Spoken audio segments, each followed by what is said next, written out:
Le mystère John Lennon, enfin résolu, et ce n'est pas bon signe. John Lennon, de son vrai nom, John Winston Lennon, est né le 9 octobre 1940 à Liverpool, en Angleterre. Ses premières années furent marquées à la fois par des traumatismes et une grande créativité. Élevé principalement par sa tante Mimi. Après avoir été séparé de sa mère Julia, John a connu un deuil précoce. Julia, avec qui il avait commencé à renouer des liens à l'adolescence, est décédé tragiquement dans un accident de voiture en 1958. Une perte qui l'a hanté toute sa vie et qui transparaît souvent dans sa musique. Malgré l'instabilité de son environnement familial, Lennon a fait preuve, dès son plus jeune âge, d'un esprit rebelle et d'une intelligence vive. Des qualités qui allaient plus tard façonner son innovation musicale et sa personnalité affirmée. En 1957, Lennon forma un groupe de skiffle appelé les Quarrymen, qui deviendra les Beatles après l'arrivée de Paul McCartney et George Harrison. Ringo Starr complétera la formation en 1962. Avec Lennon comme principal compositeur et chanteur, les Beatles ont connu un succès mondial sans précédent, inaugurant la British Invasion et transformant la musique pop en un art à part entière. Sa collaboration avec Paul McCartney est largement considérée comme la plus fructueuse de l'histoire, donnant naissance à des classiques intemporels tels que Help! She, All You Need Is Love, A Hard Day's Night, Come Together et Strawberry Fields Forever. Les textes de Lennon, empreintes d'esprit, d'honnêteté, de surréalisme et de conscience politique, ont repoussé les limites du rock.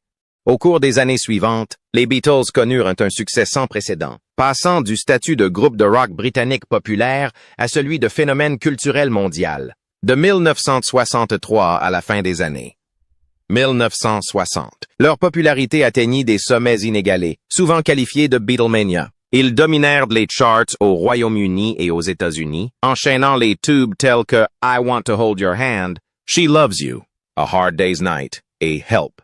Leur évolution musicale s'est affirmée à chaque album, passant de simples chansons d'amour à des compositions complexes, défiant les genres. La sortie de Sgt. Pepper's Lonely Hearts Club Band en 1967 a marqué un sommet créatif non seulement pour le groupe, mais aussi pour le rock en général. Leur renommée a largement dépassé le cadre de la musique.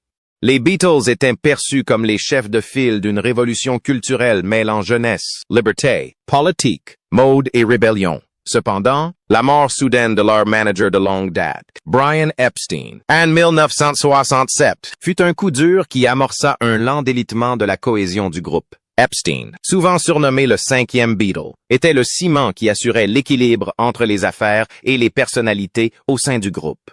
Son décès soudain, suite à une overdose accidentelle, a laissé un vide à la tête du groupe que personne n'a pu combler. Les tensions n'ont pas tardé à s'exacerber, notamment concernant le contrôle artistique, les décisions financières et l'influence de personnes extérieures. L'implication croissante de John Lennon auprès de l'artiste d'avant-garde Yoko Ono, la volonté de Paul McCartney de confier la gestion du groupe à son futur beau-père et les désaccords sur la nouvelle orientation commerciale du groupe sous l'égide d'Apple Corps ont contribué à creuser les divisions. Ce qui avait été une fraternité très forte entre les quatre musiciens commença à se fissurer sous le poids de la célébrité, des visions divergentes et des ambitions personnelles. En 1969, John Lennon prit la décision cruciale de quitter les Beatles, même si son départ ne fut pas immédiatement rendu public. Sa relation avec Yoko Ono était devenue centrale dans sa vie, tant sur le plan personnel qu'artistique, et il commença à explorer une identité musicale en dehors du groupe. La dernière année de Lennon avec les Beatles fut tumultueuse. Les sessions de Let It Be furent marquées par des tensions palpables, et bien qu'Abbey Road ait une dernière fois mis en lumière le génie du groupe, il était clair que leur collaboration touchait à sa fin. L'annonce du départ de Lennon fut faite lors d'une réunion privée en septembre 1969. Mais c'est Paul McCartney qui confirma publiquement la séparation du groupe en avril 1970. Après son départ, Lennon entama une carrière solo très personnelle et souvent engagée politiquement. Son premier album solo, John Lennon Plastic Ono Band, sorti en 1970, était une œuvre brute et d'une grande intensité émotionnelle. Délaissant le style de production luxuriant des Beatles, l'album présentait un Lennon plus authentique et vulnérable que jamais. Avec des titres comme Mother, Working Class Hero et God, Lennon explore son enfance traumatisante, sa désillusion face à la célébrité et son rejet des institutions religieuses et culturelles. L'album, salué par la critique pour son authenticité et son style minimaliste, marque une renaissance artistique audacieuse. Il révèle au monde un Lennon différent, non plus soucieux de plaire aux fans ou de conquérir les charts, mais obsédé par la découverte de soi et la vérité. Au milieu des années 1970, Lennon choisit de se retirer de la vie publique, entrant dans ce qu'il appelait sa période de père au foyer. Lui et Yoko accueillirent leur fils, Sean Lennon, en 1975. Et John prit la décision de mettre sa carrière musicale entre parenthèses pour se consacrer à son rôle de père. Un rôle qui lui avait beaucoup manqué avec son premier fils, Julian. Lennon passe ce temps à cuisiner, à lire et à profiter d'une vie plus paisible, loin des projecteurs, dans leur appartement new-yorkais. Cette période fut toutefois marquée par des difficultés personnelles, notamment ses problèmes d'alcoolisme bien connus et son comportement erratique. Dans les années précédant son année sabbatique, Lennon vécut ce qu'il appela plus tard son « week-end perdu », une séparation de 18 mois avec Yoko, durant laquelle il vécut à Los Angeles, s'adonnant à l'alcool et faisant la fête avec d'autres célébrités, dont Harry Nilsson et Ringo Starr. De nombreux incidents eurent lieu, dont une expulsion retentissante de la boîte de nuit Troubadour pour comportement perturbateur.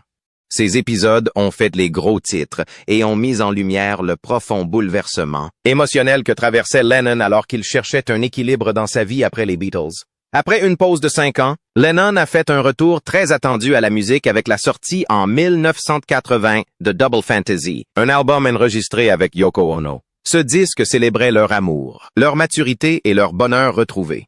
Avec des titres comme Just Like Starting Over et Woman, l'album présentait un John Lennon rajeuni, abordant les thèmes de la famille, de la réconciliation et de la paix. Si la critique fut d'abord partagée, l'album gagna rapidement en popularité, les fans étant ravis de retrouver la voix de Lennon. La vie personnelle de John Lennon connut plusieurs périodes de transformation, à commencer par son premier mariage avec Cynthia Powell. Ils se rencontrèrent à la fin des années 1950. Alors qu'ils étudiaient tous deux au Liverpool College of Art, Cynthia, jeune femme discrète et raffinée, fut d'abord séduite par le charme magnétique de Lennon, son esprit rebelle et son talent musical naissant. Malgré le tempérament souvent lunatique et imprévisible de John, une idylle naquit entre eux durant leurs années d'études. Leur relation devint plus sérieuse, et lorsque Cynthia tomba enceinte au milieu de l'année 1962, Lennon, encore sous l'effet de la Beatlemania, décida de l'épouser. Le mariage eut lieu le 23 août 1962, lors d'une cérémonie civile discrète à la mairie de Mount Pleasant à Liverpool. Ce fut une union modeste, largement éclipsée par la notoriété grandissante de Lennon avec les Beatles. Peu après, le 8 avril 1963, le couple accueillit son unique enfant, un fils prénommé Julian Lennon, qui deviendrait lui-même musicien. Cependant, les exigences de la carrière fulgurante de Lennon et le chaos omniprésent de la célébrité mirent rapidement leur mariage à rude épreuve. Alors que la Beatlemania déferlait sur le monde, John passait de moins en moins de temps à la maison, souvent en tournée ou en studio, et Cynthia se retrouva à élever leur fils presque seule. Le détachement émotionnel de John, ses absences fréquentes et ses infidélités creusèrent un fossé grandissant dans leur relation. De plus, sa consommation croissante de drogue et la pression liée à sa célébrité rendaient de la vie conjugale difficile. La situation s'aggrava au milieu des années 1960, lorsque Lennon commença à se sentir de plus en plus étranger à sa vie familiale et à aspirer à une connexion spirituelle et artistique plus profonde. Lorsque John rencontra l'artiste d'avant-garde Yoko Ono en 1966 lors d'une exposition d'art à Londres, son mariage avec Cynthia battait déjà de l'aile. Le coup de foudre fut immédiat et profond, tant sur le plan intellectuel qu'émotionnel, et il précipita la fin de son premier mariage. John et Cynthia divorcèrent officiellement en novembre 1968 après 6 ans de mariage, marquant la fin d'une période de sa vie étroitement liée à ses débuts dans la célébrité et à l'ère pré-psychédélique des Beatles. En 1969, John Lennon franchit une étape audacieuse en épousant Yoko Ono, artiste multimédia, chanteuse et militante pacifiste d'origine japonaise. Devenus inséparables au fil des années après leur rencontre, ils partageaient non seulement une relation amoureuse, mais aussi une profonde complicité spirituelle et créative. Leur mariage fut célébré le 20 mars 1969 à Gibraltar et devint une union symbolique qui dépassait largement le cadre traditionnel du mariage.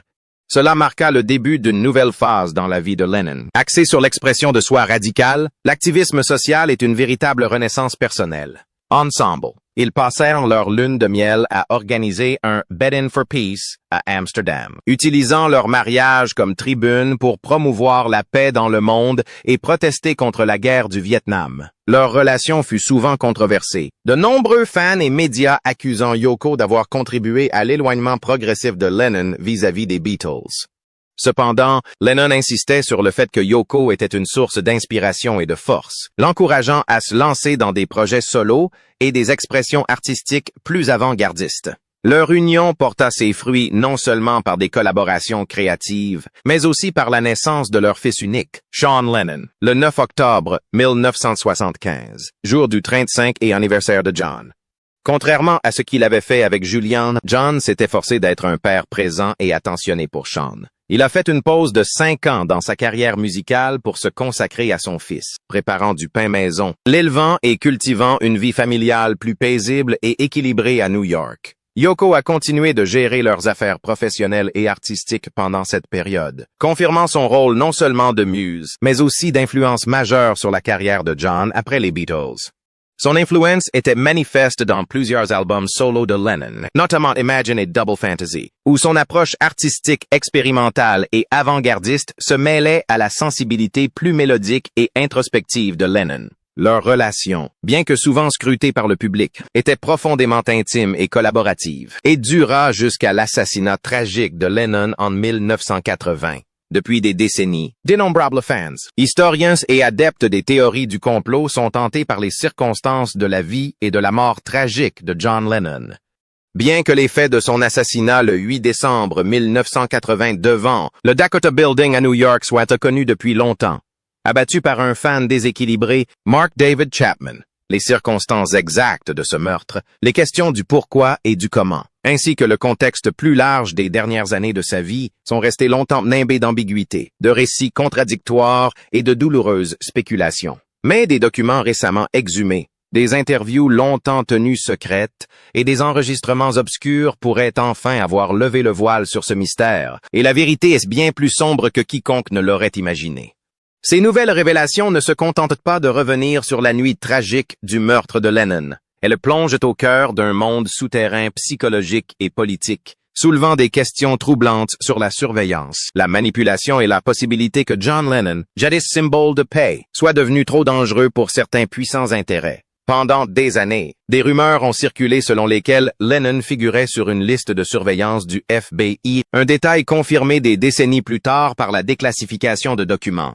Mais le mystère s'est épaissi lorsque des proches de Lennon ont commencé à témoigner, laissant entendre que ses appels téléphoniques étaient surveillés, ses apparitions publiques épiées, et que son militantisme politique, notamment son opposition à la guerre du Vietnam et son soutien à des groupes radicaux, lui avait valu l'hostilité de certaines des plus hautes sphères du pouvoir. L'assassinat de Lennon était-il simplement l'acte d'un homme souffrant de troubles mentaux en quête de notoriété? Ou s'agissait-il de quelque chose de bien plus prémédité? Cette question troublante a suscité un vif intérêt. De nouvelles recherches suggèrent que Chapman n'était peut-être pas un simple loup solitaire.